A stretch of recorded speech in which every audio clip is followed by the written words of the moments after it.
On va aller à l'autre bout du monde, dans un endroit où, si vous voulez construire, eh bien, en fait, vous n'avez pas vraiment le choix. On vous impose de construire ou modulaire. Ou plus exactement, on vous dit, si vous voulez construire ici, c'est à Singapour, il faut que votre bâtiment il soit fabriqué à minimum à 65% dans une usine. Et ça nous conduit vers le modulaire. Et le groupe Bouygues, qui n'avait pas vraiment l'habitude de faire ça, s'est plié à ce jeu et finalement a plutôt bien réussi. Aurélie ? Bonjour à tous. Donc, je représente Bouygues Bâtiment International et je suis en charge pour Bouygues Bâtiment International de la construction modulaire, de l'innovation et du digital. Et en fait, finalement, construction modulaire, innovation digitale, tout ça se parle plutôt bien. Et donc, je vais vous présenter tout ça en quelques slides. Bouygues Bâtiment International est une filiale de Bouygues Construction. Et donc, on parle beaucoup de Bouygues UK, enfin du UK jusqu'à présent. Donc, on est très actif en Angleterre, mais également à Singapour. Donc, les expériences que je vais vous présenter ici, c'est les expériences qui sont vraiment à l'international, mais surtout à Singapour et en Angleterre. Le contexte, Mark Farmer vous l'a présenté. Globalement, on a un besoin partout dans le monde de construire beaucoup plus de logements et de construire des logements de façon rapide. Ensuite, il y a un besoin, il y a un manque de productivité dans la construction. La productivité diminue en construction. C'est la seule industrie où la productivité diminue, à contrario de beaucoup d'autres industries dans le monde. Et également le problème de recrutement de main-d'œuvre qualifiée. Et ce problème-là, Bouygues Bâtiment International, on y est confronté dans énormément de pays, et notamment à Singapour, où en fait, dans la construction, il n'y a pas de main-d'œuvre locale. Dans la construction, on est obligé d'importer la main-d'œuvre. Et c'est ce qui a en fait fait en sorte que le gouvernement à Singapour a poussé très fort pour aller vers la construction modulaire et construire à minimum 65% des bâtiments hors site. Donc la construction modulaire, pour nous, c'est finalement la bonne solution pour répondre aux besoins du marché, qui sont de construire plus vite, de meilleure qualité, moins cher, avec des émissions carbone réduites et avec la qualité et la sécurité en priorité. Quand on parle de construction modulaire, je reviens là-dessus, et Rory connaît très bien, j'ai piqué ça à HTA. Cette slide présente finalement les différents niveaux de préfabrication. Et quand on parle, nous, au niveau de Bouygues, de construction modulaire, on parle de construction volumétrique. Donc c'est une construction 3D où la structure est déjà intégrée au module, la structure du bâtiment, mais également ses finitions à l'intérieur et tous les équipements, les fluides, les services. Donc le CVC est inclus dans le module. On peut même imaginer avec Citizen-M, par exemple, l'hôtel qu'on a livré à Londres en 2016, on avait même le sèche-cheveux à l'intérieur du module. Donc c'est pour vous dire à quel point on avait avancé le niveau de fabrication hors site. Donc pour nous, construction modulaire, c'est on divise un bâtiment, peu importe sa hauteur, en modules qui sont fabriqués hors site avec tous ces corps d'état à l'intérieur. Je ne sais pas si dans la salle vous avez déjà vu mes présentations, mais j'aime bien commencer par cette slide. Devinez à travers ces bâtiments lequel est fait en construction volumétrique, construction modulaire. Il y en a qui connaissent la réponse déjà ? Bon, souvent, on me répond le bâtiment le plus haut qui est Apex House. Et la réponse est juste, c'est fait en construction modulaire. Mais en fait, sur cette image, ils sont tous réalisés en construction volumétrique. Et donc, c'est la petite blague, puisque ça permet de montrer que finalement, on est capable de faire un peu n'importe quel type de bâtiment en construction volumétrique. On n'est pas limité à une architecture qui soit très linéaire et avec des blocs de béton. Autre exemple que vous connaissez bien à Paris, lequel est fait en construction modulaire ? La réponse est aucun, mais par contre, ça ressemble à notre préjugé de construction modulaire. À Singapour, même question, lequel est fait en construction modulaire ? La réponse ici, c'est aucun, mais c'est pareil, ça répond également aux préjugés qu'on a d'une construction modulaire. Et enfin, ces deux tours, elles ont été réalisées par Dragage Singapour, donc par Bouygues, et il s'agit ici de construction volumétrique, mais on colle au code de la construction à Singapour, donc il n'y a pas de différence entre une construction classique et une construction modulaire. Donc ces deux tours, c'est celles dont je vais vous parler aujourd'hui.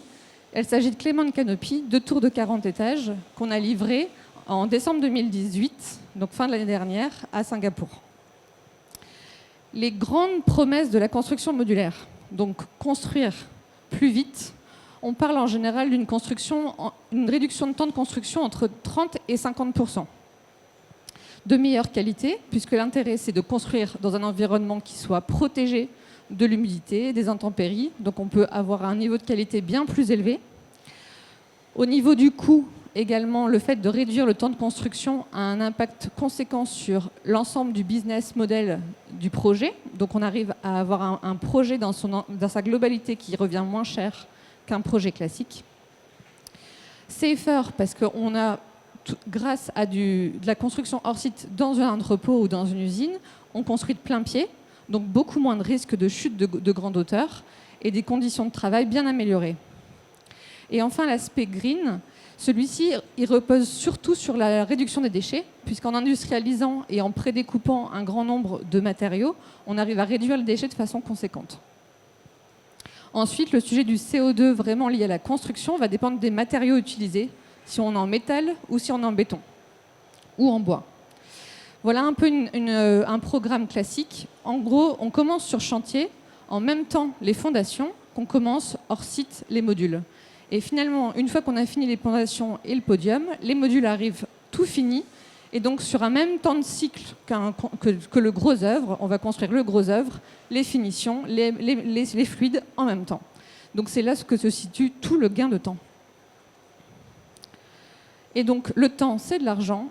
Donc, le fait d'avoir des revenus plus tôt pour les hôtels, résidences étudiantes, tout ce qui est location en résidentiel, ça va permettre d'avoir des revenus plus tôt et donc un business model pour un investisseur qui soit plus important.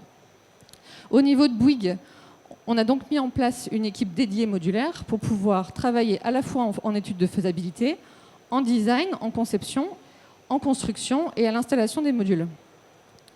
On propose différentes solutions. Là, je parle de l'international parce qu'en France, on est également sur de la construction bois, ce que l'on trouve beaucoup moins, notamment à Singapour aujourd'hui, où on n'a pas besoin de construction bois. On peut proposer donc des modules en acier, hybrides, acier-béton ou béton, en fonction des contraintes, de la sismicité, du vent, du nombre d'étages, de la structure, de la forme du bâtiment. On va encourager l'une ou l'autre des solutions. Ensuite, on a une équipe aussi qui est capable de modulariser un projet classique pour pouvoir en faire un bâtiment modulaire. Donc, il faut garder en tête finalement pas une répétitivité, pas forcément une standardisation, mais en tout cas avoir des murs qui sont en même temps que les cloisons du module, ce qui permet finalement de protéger le module. En école, ce que Brian vous a présenté, souvent on va être plutôt sur du poteau-poutre avec des grands espaces et des grandes portées.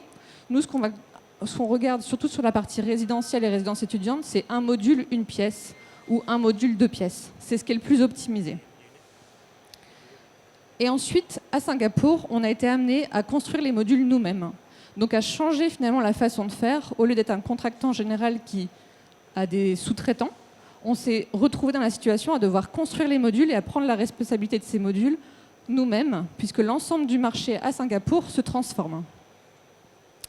Donc on a mis en place ce genre d'infrastructure où on a construit les modules et assemblé tous les corps d'État avec nos sous-traitants qui viennent dans l'usine, mais par contre c'est nous qui gérons l'intégralité de cette usine. Et enfin, l'installation.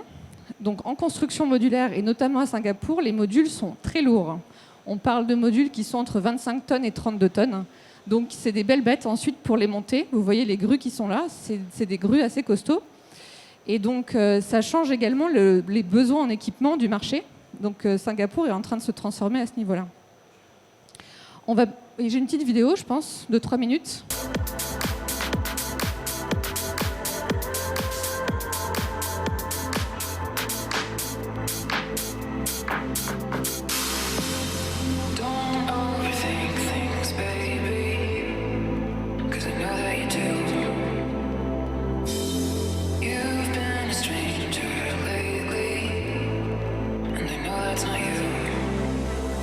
Easy come, easy go. No need to fight about it. Easy come.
Voilà la réalisation qu'on a eu le plaisir de livrer en fin d'année dernière, avec 6 mois d'avance.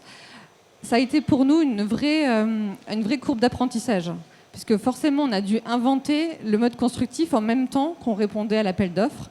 Donc il a fallu faire la R&D, le test sur les connecteurs que vous avez pu voir entre les modules béton, et en même temps apprendre une nouvelle façon de produire, puisqu'il faut réussir à produire de façon plus industrialisée. C'est pas encore parfait. Je ne peux pas dire que c'est le cas, puisque ce n'est pas du tout parfait la façon dont on construit. On a appris, on bouge d'une construction sur site à une construction hors site, et on ne vient pas de l'automobile. Donc il a fallu vraiment changer et adapter nos façons de faire. Et c'est un process qui prend un peu de temps. Là, maintenant, grâce à cette référence et aux autres d'avant, on a 5800 modules à produire sur 5 projets. Donc on a gagné 5 nouveaux projets. Et là, on a dû monter 4 nouvelles lignes de production, 2 en Malaisie, 2 sur Singapour, pour pouvoir réussir à réaliser ces projets en parallèle. Donc c'est un vrai changement pour nous. Et grâce à ce changement qu'on vit à Singapour, notre objectif, c'est de le développer dans d'autres pays. Donc aujourd'hui, on développe ça en Angleterre. On regarde également à Cuba, au Moyen-Orient. Et en Asie-Pacifique, on a déjà été sollicité en Indonésie, aux Philippines, en Corée, au Japon. Donc voilà, c'est vraiment le début d'une belle histoire pour nous. Donc voilà les exemples de projets qu'on est en train de réaliser. En UK, on touche du bois, on espère pouvoir signer cette affaire dans une semaine ou 2.